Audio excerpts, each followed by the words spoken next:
আপনারা দেখছেন FSRL media. ভিডিওটি ভালো লাগলে আমাদের চ্যানেলটিকে সাবস্ক্রাইব করে আমাদের পাশে থাকা বেল আইকনটি প্রেস করে আমাদের সাথে চিৎকার করলাম না। অবৈধভাবে কেটেছে না বৈধভাবে কেটেছে?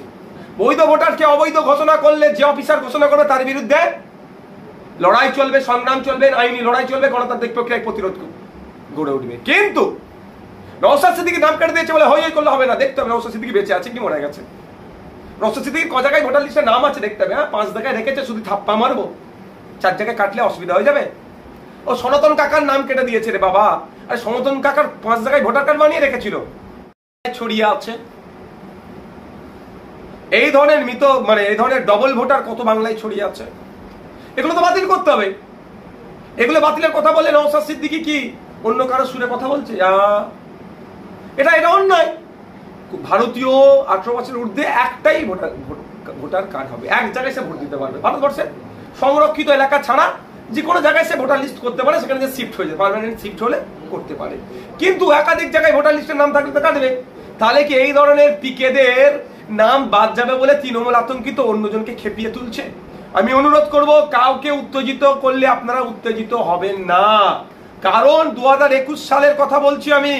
উত্তেজিত করেছিল খুন্তি, দা, ঝাঁটা, কড়া, কুদাল, কলসি, এই কথা বলেছিল না, এই ধরনের কথা বলেছিল। সেন্ট্রাল ফোর্সের সামনে গিয়ে আটকে তোমরা দাঁড়াবে। সেন্ট্রাল ফোর্সের সামনে গিয়েছিল, 4টে গুলি খেয়ে মানুষ মারা গেল। বিচার পেল রাজ্য সরকারের কে? এখন তৃণমূল বিচার করতে পেরেছে। তাহলে 4 জনের গেল, যার গেল তার গেল। তো এখন উত্তেজিত হয়ে এই ভুল কাজ করবেন না। কোনো অফিসারের সাথে খারাপ আচরণ করবেন না, কিন্তু অফিসারের ডিটেলসটা আপনারা নিয়ে রাখবেন। এবার হচ্ছে কথা, আপনি শুনতে পারেন, খবর হতে পারে এত হাজার নাম, এতটা নাম বাদ গেল। অত পেপারের দিকে যাওয়ার দরকার নেই। প্রথম আপনার আমার কাজ কি হবে?